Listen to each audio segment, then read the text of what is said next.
Shalom Aleichem. I'll try to follow up John's speech, but good afternoon, our public servants, our beloved clergymen, community leaders, fellow citizens.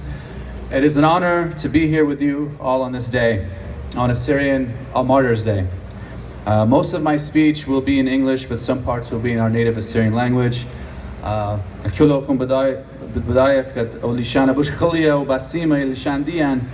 Agmiren Gudanatechine Rantnete werden in a Raba Anketla Gadachwatan Khatwatan min Inwatechine Yati Bas Alturaye Anukaita Dayuma. Admit in Ayuma got model bara Donut got Abak Achiguganan Shan Edana Priktala. On behalf of the Assyrian American Association of Southern California, I would like to thank our guest speakers for taking part with us, Assemblyman Nazarian, Councilman Krikorian, our friend from the office of Congressman Brad Sherman, Scott Schmerlson, and George Hakupians. Thank you so much for coming. This is the first time we have had an event like this to commemorate Assyrian Martyrs' Day, and we're honored that you participated with us today. And we do look forward to future collaborative efforts with all of you. Before I begin, it would be remiss of me not to say a few words about an Assyrian that passed away last week, and his name was Rabbi Homer Ashurian. He was, for those that may not know, he was an Assyrian archaeologist, scholar.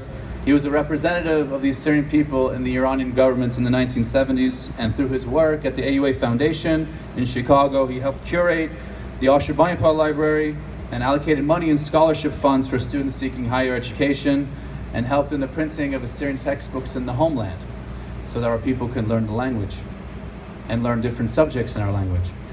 He left an impressive and valuable body of work, and he passed away at the age of 80 last week.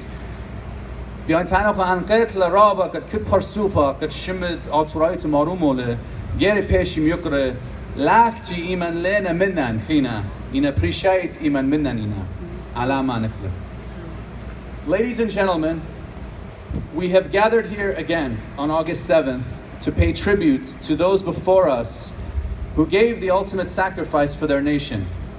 As has been talked about, this day was designated in honor of the massacres of 1933 in Samele in northern Iraq by the Iraqi government that resulted in the deaths of approximately 4,000 to 6,000 Assyrians.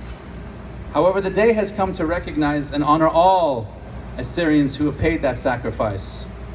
The 2/3 of our nation, about 750,000, killed in the genocide of World War I, which also took the lives of 1.5 million Armenians and over 500,000 Pontic Greeks.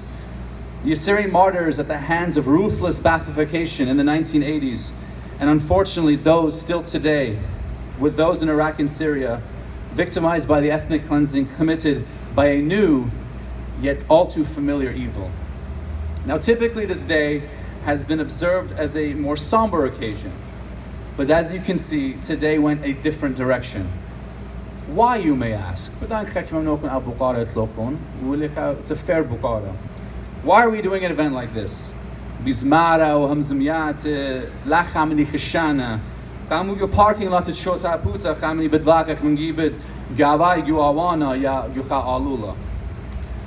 I know these are your questions. I'll tell you why. Because quite frankly, it is only through empowerment of ourselves that we can truly honor those before us and ensure that they do not fall through the cracks of history. Because as Assyrians, we must recognize a truth that we may not have realized before, and that we must tackle that truth. Now, all the tragic events that I just mentioned, they actually have more victims, more than the 750,000, the 1.5 million, and the over 500,000. The lives of these victims that I'm going to talk about now, they may not have been taken, but they are still victims nonetheless. And that's all of you and everyone watching at home. The generations after, the psychological and emotional effect of genocide upon a community that lingers long after for subsequent generations. How? That feeling of despair, despondency, negativity, hopelessness.